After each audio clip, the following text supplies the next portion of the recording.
सोलापुरातील हिप्परगा तलाव आता जगाच्या नकाशावर आलेला आहे। 154 वर्ष जुन्या तलावाला वर्ल्ड हेरिटेजचा दर्जा देण्यात आला आहे। सोलापुरातील एकरूख मध्यम प्रकल्प म्हणजे हिप्परगा तलाव आता जगाच्या नकाशावर येणार आहे। 154 वर्ष जुन्या ब्रिटिशकालीन तलावाला आंतरराष्ट्रीय सिंचन आणि निचरा आयोग म्हणजे ICID ने वर्ल्ड हेरिटेजचा दर्जा घोषित केला।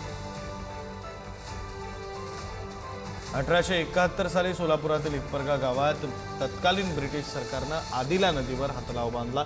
या तलावाची उभारणी आणि जॅकवेलचं मजबूत बांधकाम पाहता त्याला वर्ल्ड हेरिटेजचा दर्जा देण्याची मागणी जलसंपदा विभागाच्या वतीनं ICID कडे केली होती।